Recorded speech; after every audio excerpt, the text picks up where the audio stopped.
Okay, we'll go ahead and get started. Thank you guys for being here. I know that everyone is really, really busy. So the fact that you guys are taking time out to be here, great job. This area of law is one that I'm really passionate about because it's one that literally affects every family in America.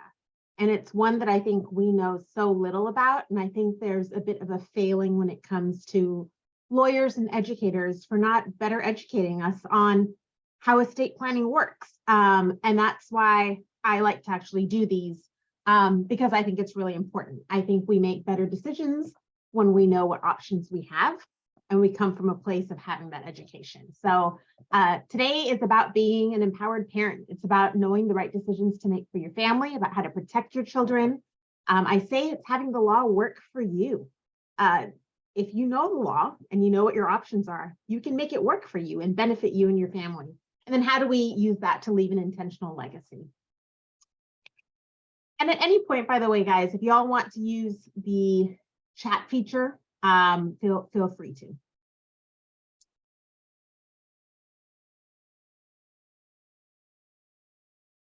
All right, so to introduce you guys to me, my name is Arthi and I am the founder of AB Law. I have been a Texan since turning 8 and I've done my rounds around Houston, Austin, and Dallas. Now I live in Houston, but we have a statewide practice. I've been practicing for 16 years. I was a partner at a national boutique firm for over 10 years. And then I just realized I was frustrated with how the practice of law was practiced. I thought, again, that we failed as far as providing an education-based model and letting clients know what their options are. So I decided to found my own law firm. We take a very different approach. And luckily, that's worked out really well. And we have been really well received by our clients and by our community. So we're full service on the business law side and full service on the estate planning side. And just so, just to make me slightly more relatable, I am also a parent. I have 2 young children in elementary school. So this is really important to me too. How do we protect our kids? How do we protect our money for our kids? So going to today and what we're going to try to learn today, a lot of it's going to actually be about guardians, right? Because that's super important. Who do we leave our kids to? How do we do that? How do we make sure that our children are accounted for both as people, their physical people, but also their futures, the money that we're going to send to them? How are they going to get that money? How do we make the money work for us and our kids? And so on and so forth. So we'll cover a lot of ground. More specifically, things that we're going to kind of touch on is wills versus trusts. You guys have probably heard about both of them colloquially. What are they? What's right for you? What's right for your family? Again, how do we protect our minor kids? So that's protecting our kids, estate planning vehicles. But then there's some cool stuff we can do on the finance side too, because again, this is where the more you know, the more you can do. So how do we minimize estate and capital gains taxes? How can we be legally savvy and financially savvy? How can we make the law work for us? How can we make our dollars grow for us through estate planning? How do we maximize asset protection? This is something folks don't really think about, but if there's remarriages, if there's lawsuits, so on and so forth, how do we make sure those dollars are actually going to our kids and not going to future spouses or future stepchildren or lawsuits or car accident plaintiffs? Again, a lot of it is not knowing what you don't know. The more you know, the more we can do from that. My philosophy in general, just so you guys know, is not to motivate from a place of fear or gloom and doom. I just want to really let folks know what their options are and know that for everything we're going to talk about today, for everything we'll talk about, there's a solution. We'll be able to provide answers for all of it. It's just, again, knowing what your options are. Okay, so estate planning. It's a bit of a loaded term. What is it? Essentially, it's about keeping your dollars for your family and protecting the people you love most. One of the other reasons I get frustrated with there not being enough estate planning education is because the decisions we make now not only affect our kids and our families, but they potentially affect a lot of future generations ahead of us. So again, it's more about what you know. I think if there's one thing you take away from today, it's that estate planning requires action. It requires us being proactive and making decisions that are intentional. and in our best interest rather than the state's plan for us, because there is a plan that the state has for us and it's not an optimal plan. So again, this is just action that is required on our end. I like to think of estate planning as a plan for life, not for death. And a good estate plan covers 4 main areas. It's going to cover your assets, right? So we've kind of talked about that. Your bank accounts, your retirement accounts, your real estate. How are we getting that to your kids? A part of estate planning is about you, right? Just coming out of the COVID pandemic, I think we're very familiar with end of life type decisions, ventilator decisions, power of attorney type decisions. Those are all a part of your unique estate plan. There's obviously your family piece, right? A spouse, young children. And then if you happen to be a business owner, it's really important to consider that. If there is a death, obviously you want to make sure that all that work you've put into your business is not just going to be in a distress sale, right? You want to make sure that we're able to capture all that value and pass that on to your descendants rather than lose it all very quickly because we didn't account for the succession properly.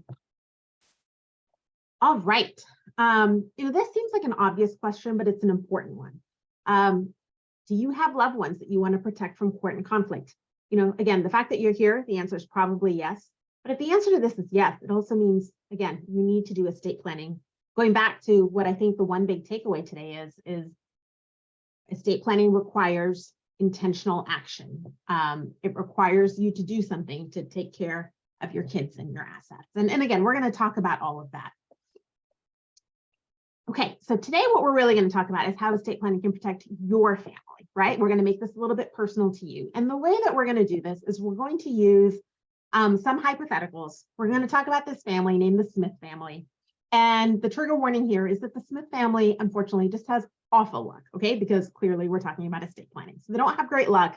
Some of this is going to seem a little oversimplified, the hypotheticals that I'm going to share. But again, I think it'll be a really great way to illustrate some real world examples.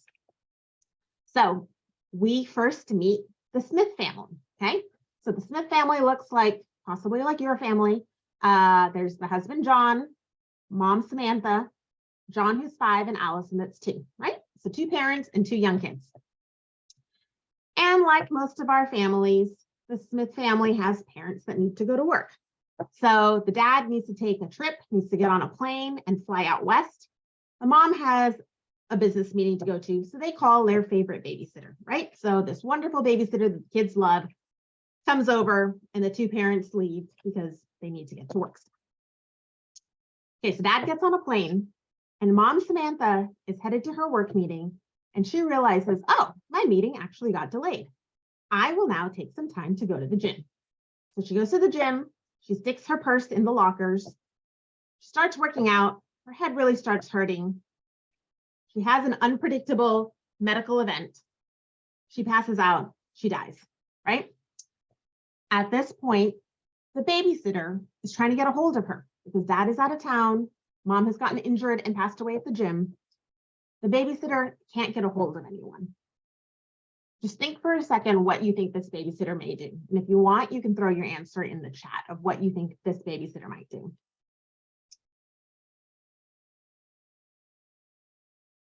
Okay, so, sorry, went backwards. Oh, okay, so what does the babysitter do? The babysitter calls the police, right? Because she didn't really know what to do. But what does that mean? When the babysitter calls the police, the kids automatically go into foster care. They go into protective child custody. That probably comes as a shock to you. But if you think about it, it makes sense. The babysitter didn't know who to call. The dad's out of town. She calls the cops. The cops themselves are not going to make a decision on who the kids should go to. They know nothing about your family dynamic. They know nothing about who the kids would be safe with. And so the default is always going to be foster care. So this is the outcome if you don't have any estate planning in place, right? The kids automatically are going to go into state protective custody. Okay, so that's if you have no estate planning in place. What if you have a simple will in place? You have a will and you've maybe named long-term guardians. What happens then if you have a simple will in place?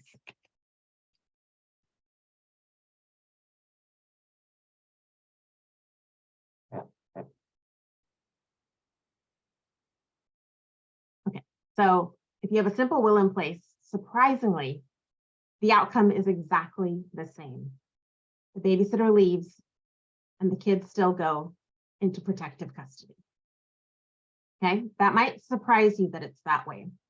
But the reason it's that way is because the dad is in another place and he can't get home. So until the dad can get home,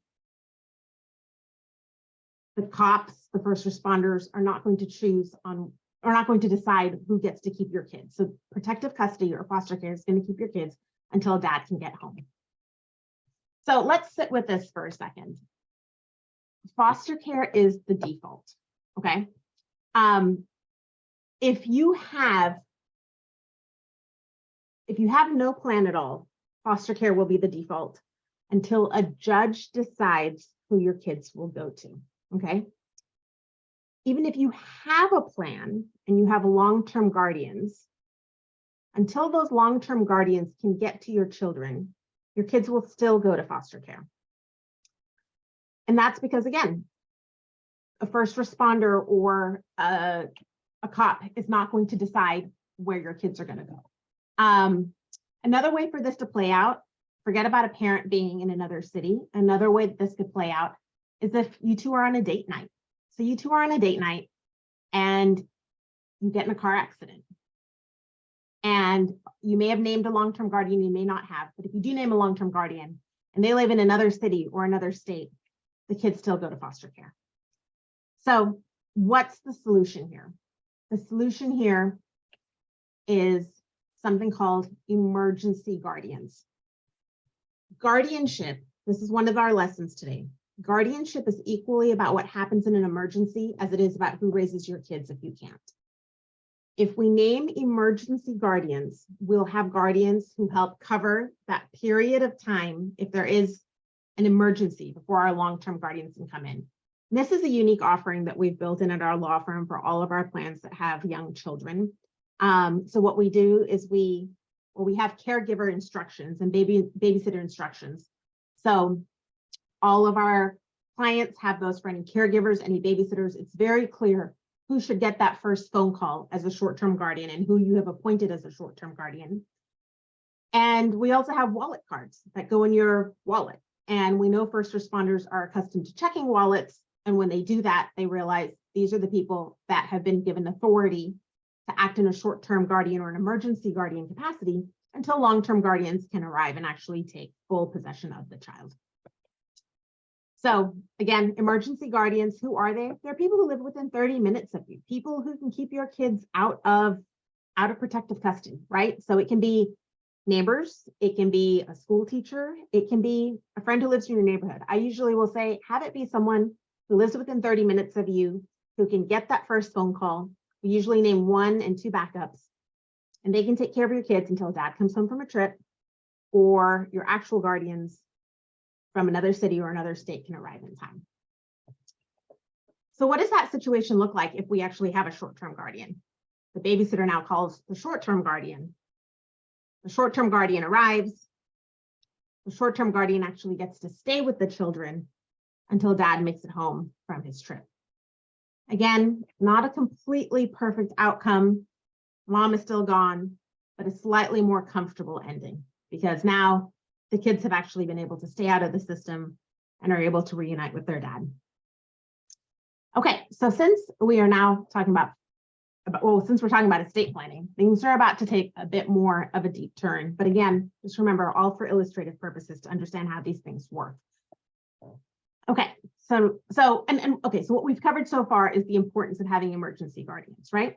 Now what we're going to talk about is John, the husband, passing away. We're going to talk about other types of guardians. So John passes away, but before he passes away, he fills out a life insurance claim, and then he gets in a car accident. Now John passes away in the car accident. So mom, Allison, is gone, and now dad, John, is also gone. Luckily, John had filled out long-term guardianship paperwork for his kids. So he does have guardians that the kids can go to. Guardianship stuff is always really fascinating to me to talk about. It's a very strange double-edged sword in a way. It's the reason that all of my young families want to get estate plans, because everyone wants to take care of their kids. But it's also one of the hardest decisions to make as a parent.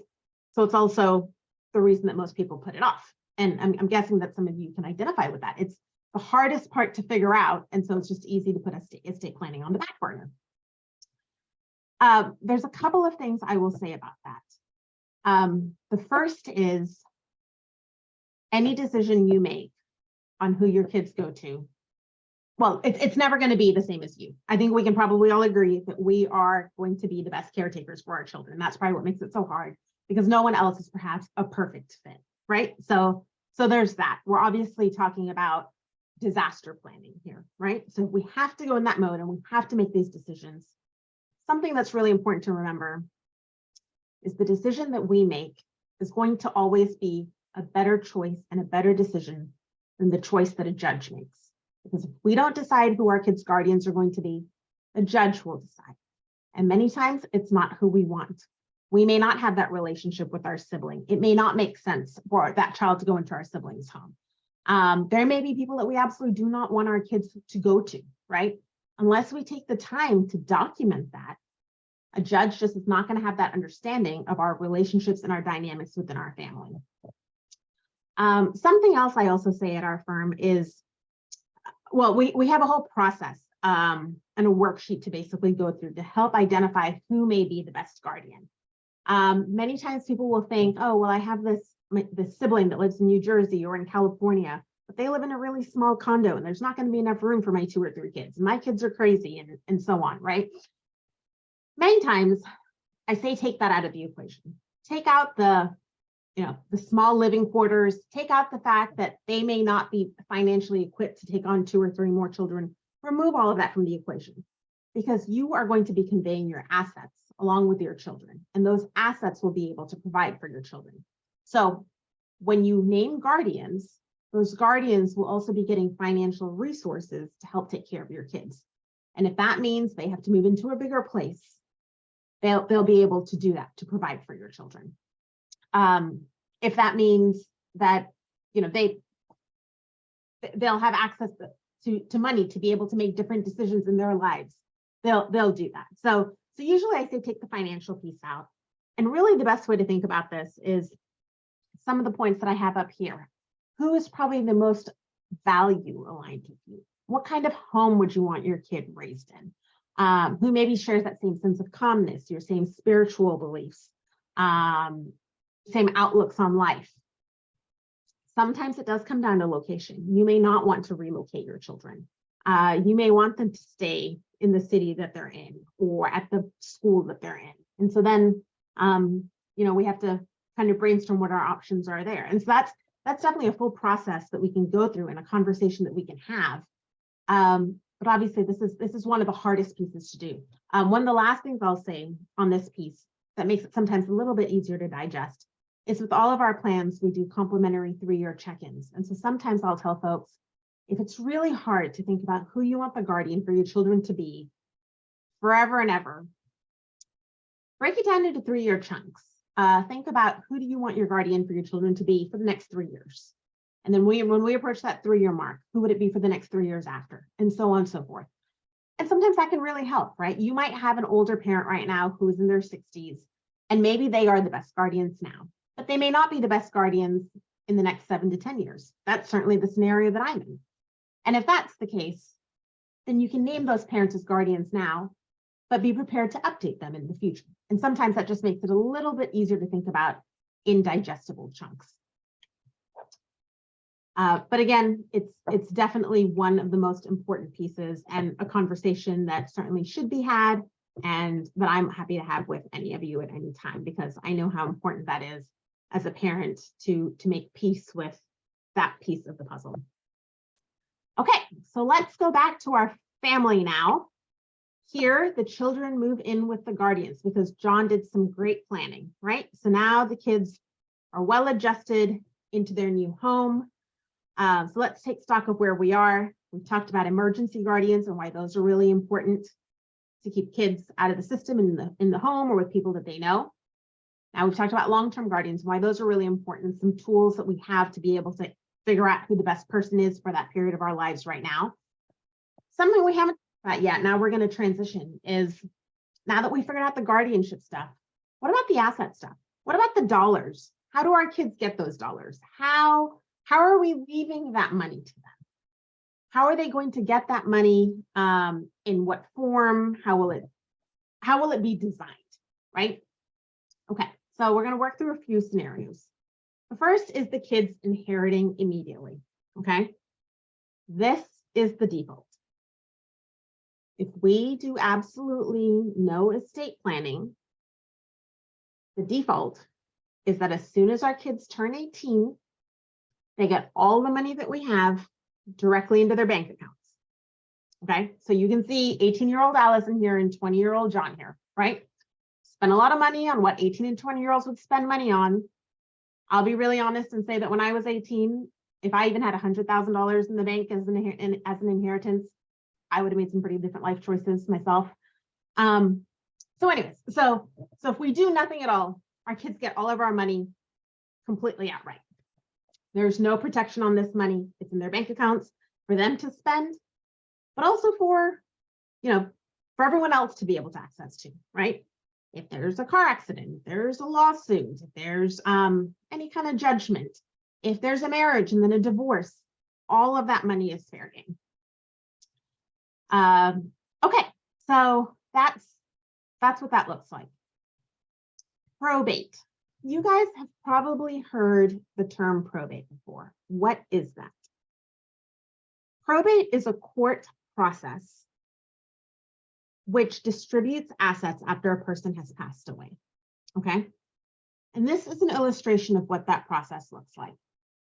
So I'm going to tell you, if you don't, so first of all, if you don't have a will, or if you don't have any estate planning, or even if you do have a will, you have to go through the court probate process. A will also means you go through the court probate process.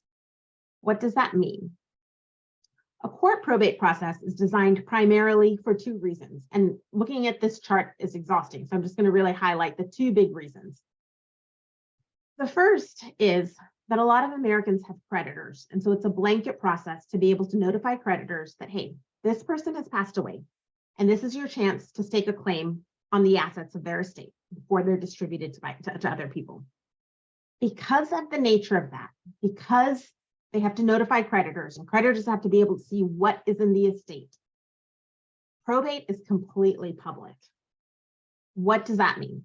That means every dollar you owe in the amount you owe it, where it's located, who you're giving it to, probably your children, when they're receiving it, in which account they're receiving it, every single part of your asset transfer and your financial laundry essentially is completely public. So everyone can see everything, including when your kids are getting stuff and every dollar you've ever had to your name. A lot of people don't love that, right? A lot of people don't love that all of that is out there. The second big reason for a probate process is to retitle assets from your names into your children's names. So again, remember, this is a court process. Because it's a court process, you're going to need a lawyer. So it will be slightly drawn out. And you'll have to be paying a lawyer the whole time. So you'll be paying legal fees and you'll be paying court fees. And under a judge's supervision and a lawyer's supervision, you will retitle every single asset, or your kids rather, your kids will retitle every single asset that you have from your names into their names, okay? Because of this process and the way it's designed, one, I already mentioned it's public, it's drawn out, but because of the reasons behind the process, all the assets are frozen. So it's harder for your kids to get access to the money this way. And again, this is the default. This is the default for how we treat every single estate of a deceased person in America. Okay, let's talk about wills, right? Wills are what you hear about colloquially a lot, right? People will say, I need to get a will. I need to get a will. What does that mean? A will basically tells your judge how to distribute your assets through a probate process. It does not protect you from probate. So a will still puts you through probate. Again, Your private matters become public information. Because everything is public, wills are very easy to contest. So sometimes they draw more contest or more conflict on both guardianship issues and on asset issues. So if you're concerned about the way you decided to split up your assets, or if you're concerned about who you decided to have be your guardian, now this is all kind of discussed in a public forum and people can contest it, right? The court's involved in every part of it. Assets are frozen, so nothing's distributed until the court orders it. You've got to have an attorney, so there's court costs, attorney's costs. If you happen to own property or assets in another state, if you have a vacation home, if you have a family home elsewhere, you have to have 2 probate processes because they're state specific. So if you have a home in Colorado or in Florida, that's a separate probate process aside from this one. It's not uncommon for these to take over a year. How do kids inherit with a will? Again, it goes through probate, and a judge appoints a financial guardian. Okay, so something also kind of important to keep in mind here is when there's a judge who appoints a financial guardian, because remember, kids can't get their assets until they turn 18. There's a financial guardian there that's basically overlooking all of those assets and administering them and protecting them until your kids are 18 years of age. They take about 3 to 5% of the assets, and the judge decides who that is. We have no idea who the judge picks, right? So again, through this probate process, we lose a little bit of the control that we could otherwise have. When do your kids receive their inheritance outright? They receive it at the age of 18. Again, outright in a bank account without any kind of asset protection or any kind of guidance around how that money would otherwise be spent. Okay, so I've probably said some things that have probably struck a chord or make you maybe a little uneasy or a little bit uncomfortable. But again, I told you at the beginning that it's important to just know how the system works. It's important to know what the default is, and then to also know what your options are. So obviously there's the no estate planning option where we haven't named any guardians, emergency guardians or long-term guardians. There's having a will in place, which will take you through the probate process. And then one of the options that actually has become a lot more mainstream now is having a trust. And the way a trust works is you now are allowed to put some parameters around how you want that money to be preserved, what you want the money to be used for. And here you see a grown-up set of children who actually now are, they've gotten their college degrees and so on and so forth, because you can help decide how you want your money to be spent. Do you want it spent towards towards college education stuff? Do you want it spent towards a down payment on a home and so on and so forth? So let's talk a little bit more about this idea of a living trust. Again, I'll tell you, it really has become the more mainstream option for families all across the board, but typically for younger families who really want to make their assets, who want to keep things private, want to retain control, keep things private, and have money immediately available and accessible for young children, right? Not have money tied up in the courts. There used to be a stigma about trusts, right? There used to be a stigma that, or a misconception perhaps, that they used to only be for the very, very wealthy, or the notion of trust fund kids that we're all familiar with, right? That has changed over the course of time with the education around living trusts. Living trusts now give you a lot more privacy, a lot more flexibility. They allow you to completely avoid the court system. A trust is essentially a will substitute. It can keep us completely out of the court system, give us access to funds quickly. And then if we want to, we can build in all kinds of asset protection and have our dollars work for us, where we can do tax strategy and tax minimization, make specifications on how we want our money spent, and so on and so forth. One of the biggest reasons that families go with the trust is there's no probate, right? So now, again, nothing is a public record. You never have to engage an attorney. You never have to file anything with the court. Nothing is ever tied up. It's private, it's seamless, and it's quick. You'll remember what I showed you on the diagram for the probate process. This is what the trust process looks like. You create a private agreement. You capture all the assets in the trust, which already will be in the trust, because the one thing I'll say about a trust, which I think is really important to note, is if you set up a trust, it's tied to your social security numbers. It's really a pretty cool, clever legal tool. And the reason that it's been designed, again, is completely to bypass probate. So it's tied to your social security numbers. It's almost like saying, here's this trust, this vehicle we've created. You own 100% of it. We retitle assets into the trust. Remember, you'd have to retitle them anyways at probate. So you're not doing anything now that your kids would not have to do later, right? There's no additional work being done. It's just that you're doing it now. And then when you pass away, the trust agreement that you've put together with all the parameters and the guidelines and how you want the money spent and so on and so forth allows for the seamless passing of money easily to the beneficiaries. No one is ever really given notice out of this outside of the beneficiaries. No one's really going to challenge it or contest it because no one really knows what's happening. It's all done pretty quietly and pretty seamlessly. So you get to bypass the courts and get the money immediately. Some big highlights for revocable trusts. They allow privacy, they allow flexibility, they allow bypassing the court's involvement. They are actually the cheaper option because trusts are a one-time investment, basically. You never have to kind of have another lawyer or courts involved again. Whereas with a will, you're guaranteed to have to go through probate. And that can get pretty expensive and pretty unruly because they're unpredictable. You just don't know how long they're going to be and what your fees will add up to. And then again, you get to be here if you want to be really legally savvy, you can with asset protection and estate tax and capital gains tax strategy and minimization. Again, something I think I mentioned a little bit earlier, things like asset protection that people don't think about.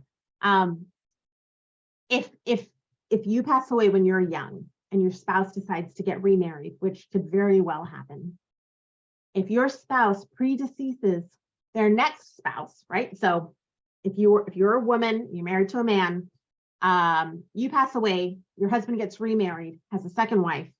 If your husband predeceases the second wife, it is entirely possible, probably unintentional, but entirely possible that all of the assets that you two had together could go to the future wife and the future stepchildren, and your kids could inadvertently get cut out, right? So there's reasons that we have these tools at play to make sure we can actually protect the assets for your children, because that's what happens in marriages, right? There's ways that we can make sure that your kids are actually the ones that get the money and not other parties inadvertently. Okay.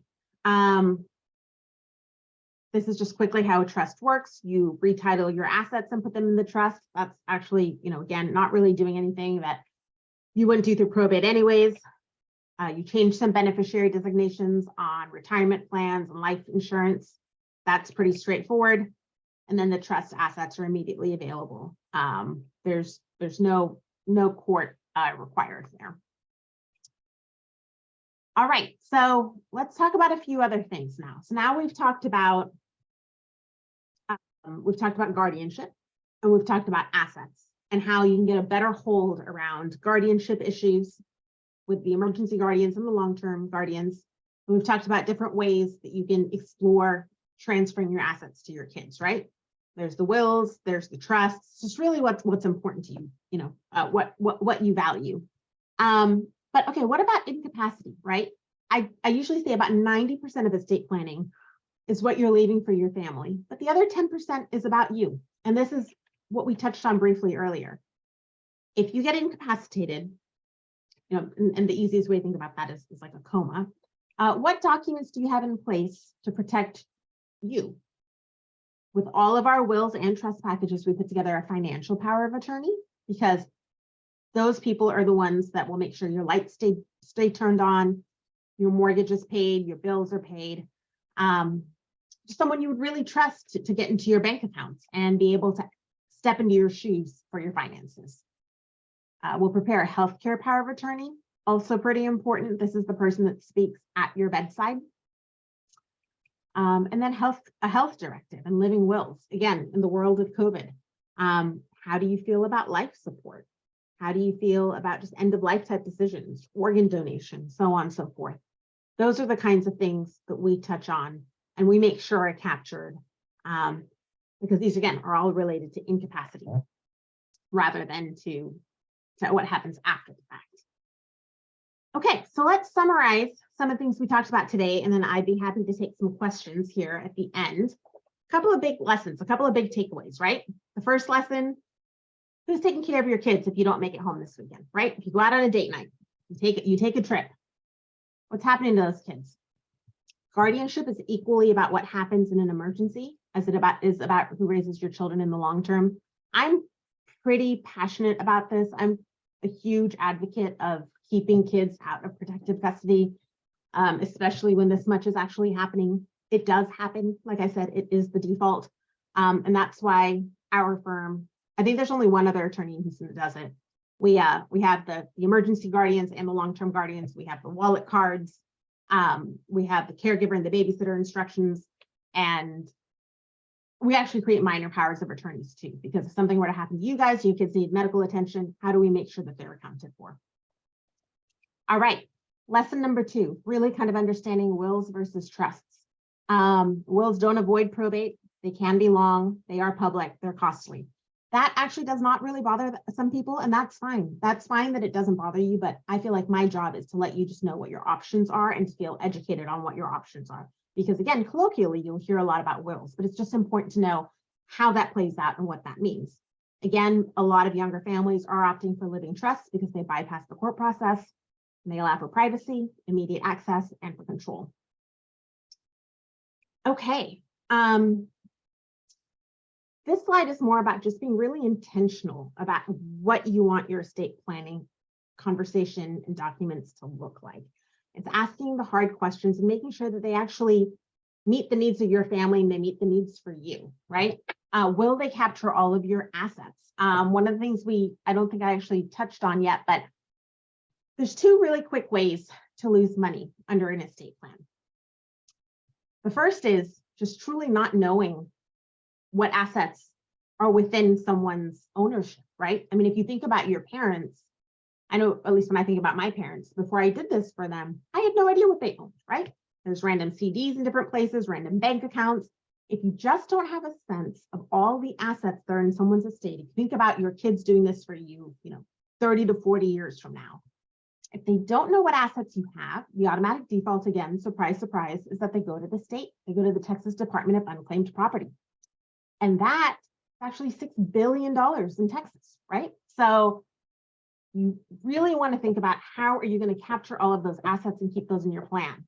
I'll tell you what we do is we create a really robust asset inventory to make sure that at all times your assets are captured and everyone knows what you own. That's pretty important. Okay, will your estate plan account for the growth of your assets or life changes? Okay, so I don't know what everyone's asset position is, right? And I don't know that until I get documents. But if we're just talking about a young family with 2 jobs or a high income, over the course of time, assets grow. The trajectory grows. And it's not uncommon for families to end up creeping up towards what we call estate tax limits in America. We know that those numbers are going to come down in the next 2 years or so. And they're going to come down to 5 million per person, which sounds high, but the way that it's calculated is it's calculated based on your home value in full without a note tied to it, your life insurance in full, and so on and so forth. So if you think at some point your house might be worth $1 million, and you think at some point, you might have life insurance that's 1 or 2 million, and at some point you might have a retirement account that's 1 or 2 million, you can see really quickly how you get to the point of an estate tax issue, right? And everything above that 5 million per person gets taxed at 50%, okay? So if you end up dying with $8 million to your name, just hypothetical here, right? Because hopefully you live a long life and at 80 years old, maybe you'll die with $8 million to your name. That 3 million above that 5 million will get taxed at 50%. So 1.5 million of that is going to go to the IRS. How can we preserve that for you? There are tools to be able to do that. There's tools to be able to keep the assets in your estate rather than give them to the IRS. But again, we just have to be intentional and proactive about those things. And keep an eye on those things, right? So at our firm, we do 3-year complimentary reviews. We're checking in every 3 years just to make sure, hey, your plan's actually working when you need it to work. It's growing with you in the way that you need it to grow. There's life changes that happen. People get married, people get divorced, guardians move away. how do we make sure that this plan accounts for the things you need it to account for? And then, if you choose to look at asset protection and taxes, how do we make sure that those things are also kind of being accounted for and wrapped in? Okay, I'd say the biggest takeaway today, honestly, is that estate planning requires intentional action. And I think I've probably said that a couple of times. I just think it's a really important point to drive home. The state of Texas has a plan, but it's not one that most people love. It doesn't protect you, it doesn't protect your dollars, it doesn't protect your kids. Any kind of planning is better than no planning at all. Whatever you choose for that planning level to be, at least you're making those decisions. A judge or a court is not making those decisions for you, because again, that's the default. So the planning keeps you in control, it keeps you informed, and it's actually a much more affordable option. When you plan, you're proactive, and you make those intentional decisions, you get to keep those dollars for you and for your family. It just puts you in a much better position. Okay. Oh, I see. Well, I'll get questions at the very end. Okay, real quick, I'm just going to touch on this on I told you I designed our firm to be a little bit different. Things that we do at our firm, I only do work that's flat fee and transparent. I, again, like to go heavy on the education. I lay things out and you pick and choose a la carte your options for things that make sense for you or your family. Completely custom designed, so it's not just a stack of documents for you. With every plan, we do the asset inventory. So again, living, breathing compilation of all of your assets so we can track what your dollars are looking like as your plan grows, as your assets grow. Also where all those assets are, so your family knows what you own. We're checking in every 3 years. So we're kind of staying the long term. As things in your life change, we stay there. When your family needs us to actually help put a plan into place, we're there. And because I know that we're all just busy, you guys are probably super busy.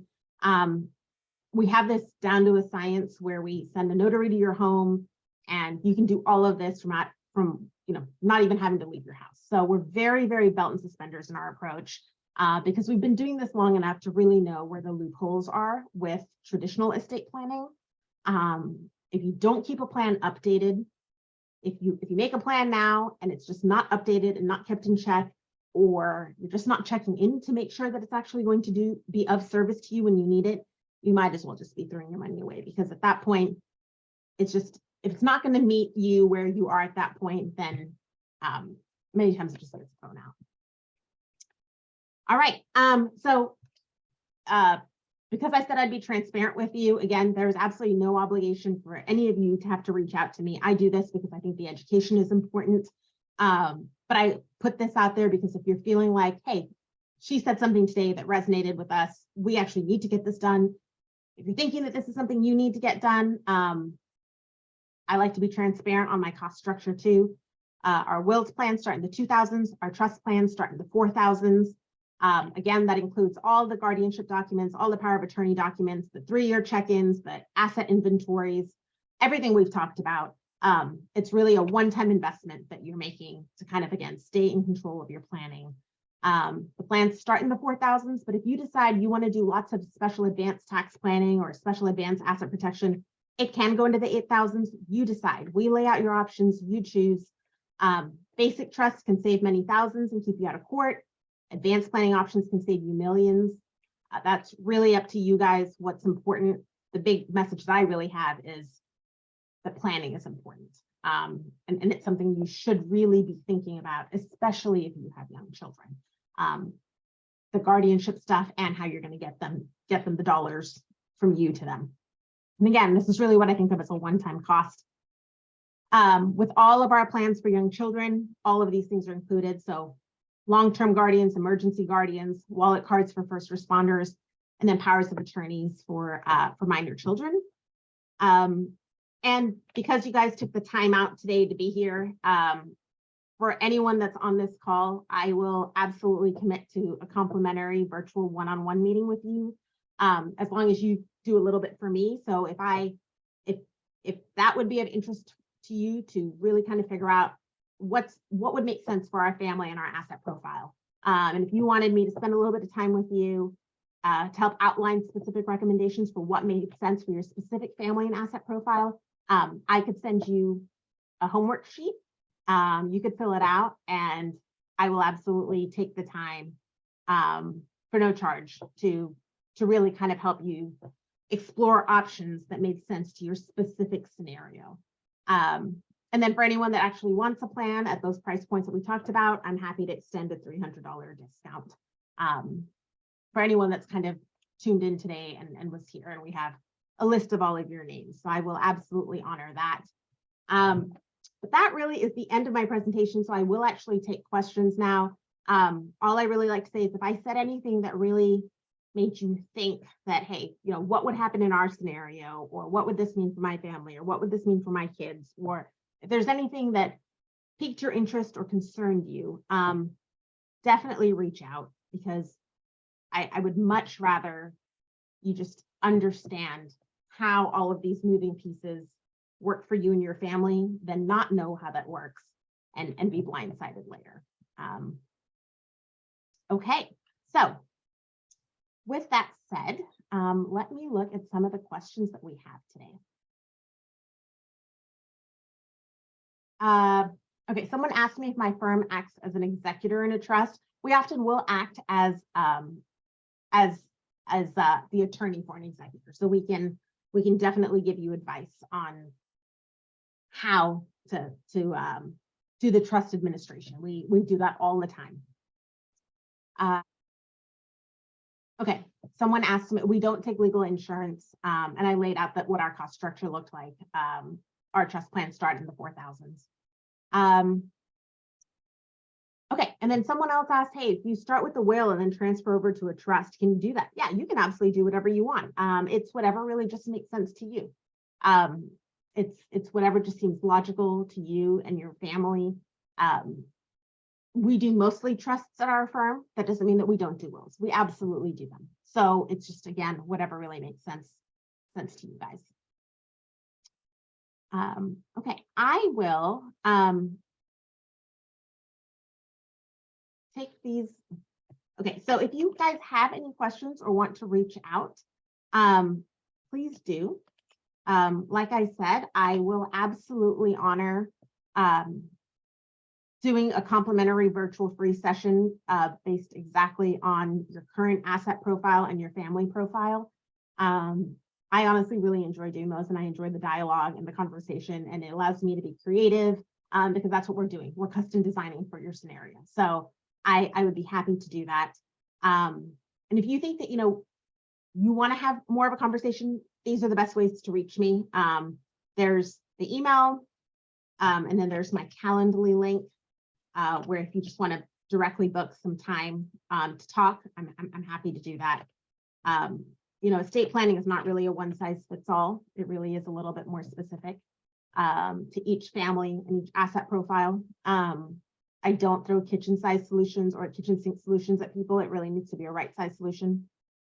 And honestly, if you're just busy and you're like, hey, I really want you to know that I really want to talk more, and you just want to throw that in the chat, I will absolutely reach out to you further and call you. That's just easier for you. Okay, we got a new question here. If my kids are designated as the beneficiary of my investment accounts and are over 18 years old, would the investment account need to go through probate before they have access to the money? Okay, so if you can actually designate, yes. Okay, so that's a good question. So for things that have beneficiary designations, and your investment accounts are a little dicey sometimes, but for life insurance for sure, or retirement plans for sure. For things that have beneficiary designations, those absolutely can bypass probate for sure. I would make sure the investment account is of the same vein that you're talking about, and that it really will kind of capture the full investment account and transfer at the time of death. Yes, so those kinds of things can absolutely bypass probate, and I absolutely recommend those. There will be things though that will not bypass probate. If you own a home, bank accounts, there's just going to be other things that will go through probate. It's very, very, very rare for someone to have an entire estate that's going to bypass probate. So while it's nice to get a couple of the accounts out, it's not going to be a complete solution. Okay. Any other questions? Anything else I can answer?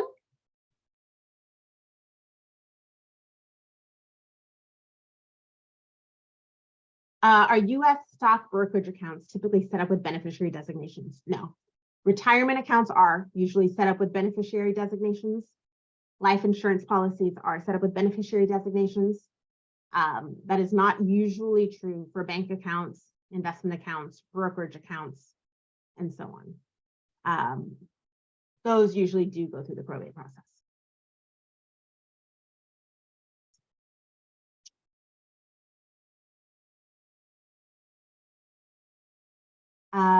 Okay, I got a question about, can we help with making short-term and long-term guardians? Yes, absolutely. So yeah, we are full service when it comes to all the asset work that needs to be done, whether you go the will route or the trust route, whatever vehicle seems right for your family. And then yes, short-term and long-term guardians, emergency guardians, long-term guardians. We address all of that, right? So again, when I talk about our trust package, I talk about, okay, or our will package, with either package, with the will package or the trust package, what's included. Like I said, the wills packages start in the 2000s, the trust packages start in the 4000s. And again, those are very much intended to really be a one-time cost. So it's a one-time investment. But we do the complimentary 3-year reviews. So you will know with certainty that your plan is actually going to be growing with you in a manner that it's actually going to be actionable and enforceable when you need it to be. We will do a full asset inventory to make sure all of your assets are captured. We will do all of the emergency guardian and long-term guardians, or what if you want to call them short-term guardians and long-term guardians. Again, that's pretty unique to our firm. I only really know one other attorney in town that does it. And with that, we'll do the powers of attorney for your children. We'll do the wallet cards. We'll just really make sure all the guardianship stuff is taken care of.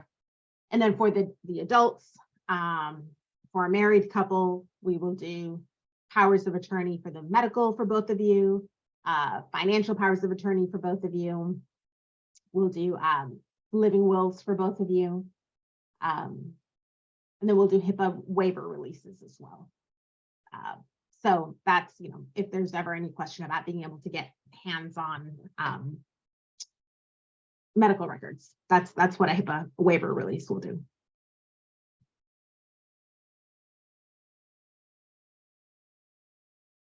Okay, I got a question about whether our law firm will act as the financial guardian. Our law firm, so typically I like to tell folks to pick a trustee. Law firms won't typically act as a financial guardian in that exact capacity, but there are a lot of corporate trustees and a lot of corporate banks and other parties that you can have act as a guardian or a trustee. We typically serve as the attorney or outside counsel to help the trustee or to help with the administration of that trust, to make sure that the trust provisions are being followed properly, that we're in accordance and compliance, that all the boxes are being checked, and so on and so forth. Just the process of the administration.